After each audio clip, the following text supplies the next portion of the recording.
So what's good, party people? It's your boy Kenny King.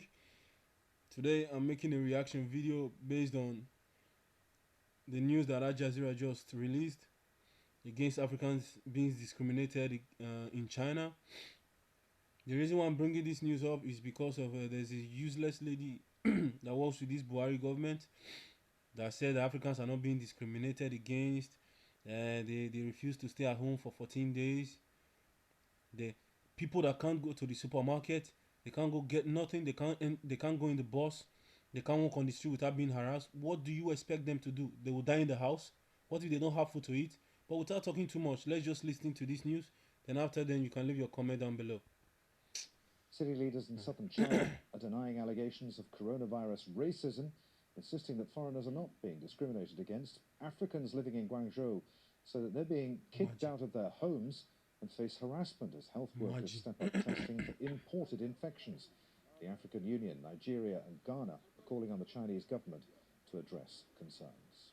Professor Keith Richberg is the director of the Journalism and Media Studies Center at the University of Hong Kong. He says there has been discrimination against Africans living in China for some time now.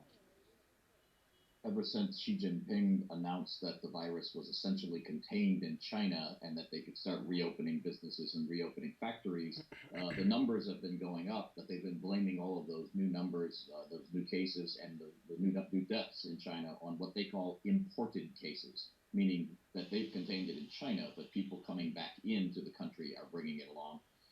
It smacks a bit of xenophobia to me, because number one, most of these so-called imported cases are Chinese nationals who left the Chinese New Year and are just now returning, or returning from schools abroad, etc. So these aren't foreigners; these are Chinese who are bringing in with the virus. And secondly, they've been given really no statistics to prove that the real numbers of people coming in with the virus are actually foreigners at all. But that's kind of the narrative or the storyline that they'd like to say, is that all of these new cases are all from foreigners. They've even restricted foreign diplomats from coming back into Beijing, for example.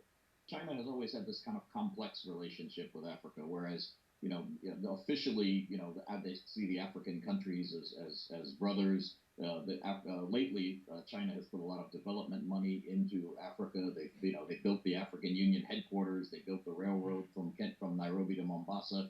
But and as a consequence of these tens of thousands or millions of Chinese living in Africa, you also have a lot of African traders, African students who have gone over to China. And so officially, on an official level, there's this kind of feeling of fraternity. On the ground level, people to people, the Chinese simply don't like them very much. They're basically there's a lot of racism. I've been to Guangzhou. I've been to that area that they call Little Africa, or more derogatorily, they call it Chocolate City. The Africans tell me they feel discriminated against by the Chinese.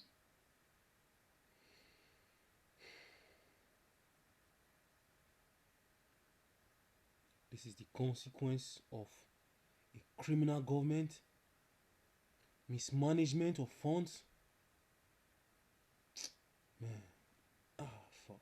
Illiteracy is a big problem for Africa. I don't know if it's illiteracy or greed. I don't know what to call it. The richest continent on earth are being helped by the Chinese to build African Union headquarters. To build African Union headquarters. To build railroads. The richest continent on earth, my brother. Mokuna take time to reason up. If these people are not just beyond stupid. Now take your time and think about this.